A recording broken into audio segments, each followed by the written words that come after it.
Hello, everyone. This week we're going to talk about the West Point Military Academy and its role in the Revolutionary War and a little bit about its strategic importance and its legacy. West Point's located on the western bank of the Hudson River in New York. It's about 40 minutes from the city by car, and it was very important during the American Revolution, even though it was not involved in any major conflicts. It sits on the high ground overlooking a strategic bend in the river. It allows for controlling the river traffic.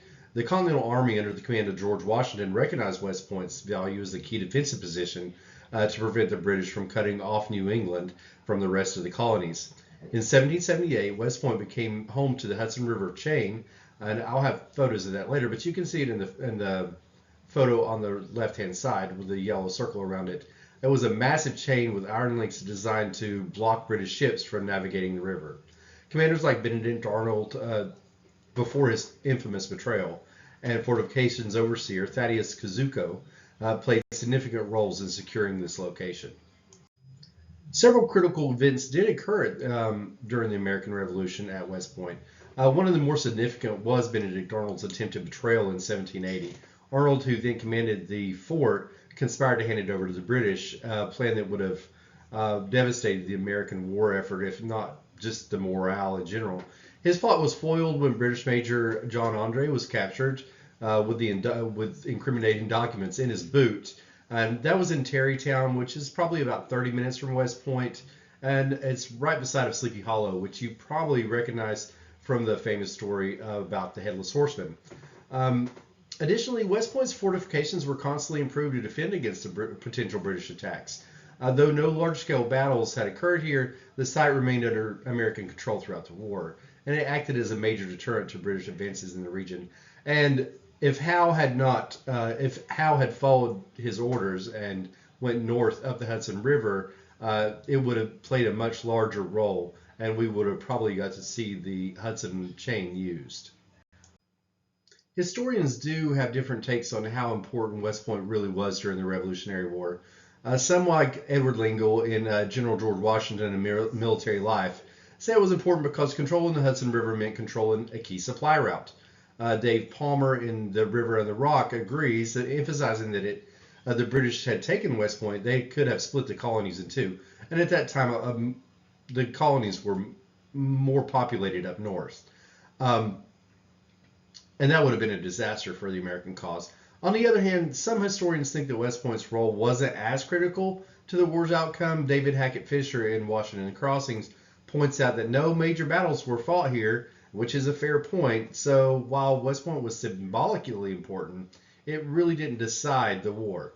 John Miller in Benedict Arnold, Patriot and Traitor, adds that West Point is mostly remembered because of Benedict Arnold's betrayal rather than for any big military victories. So while we see it as a key strategic site, others focus more on its symbolic value.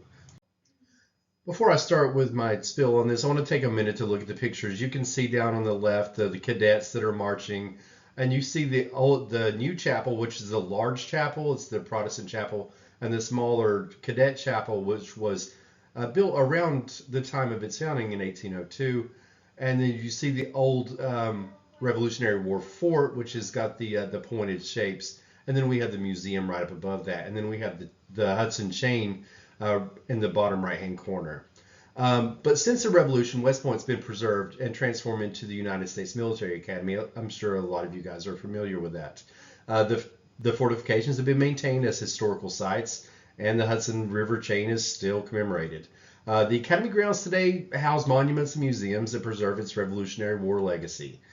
However, there has been some debates over preserving its original structures versus expanding the military academy, and they're in the process of updating and expanding several places. But this comes with a lengthy process to change anything on the post with any historic value, even the trees. I go through the post and I see the trees are marked, or they'll come through and sample the trees. So it's a big deal to change anything here, it gives me some faith in the historical process. But despite these modern alterations, the core of West Point remains a symbol of the our American legacy, and it shows our military resilience.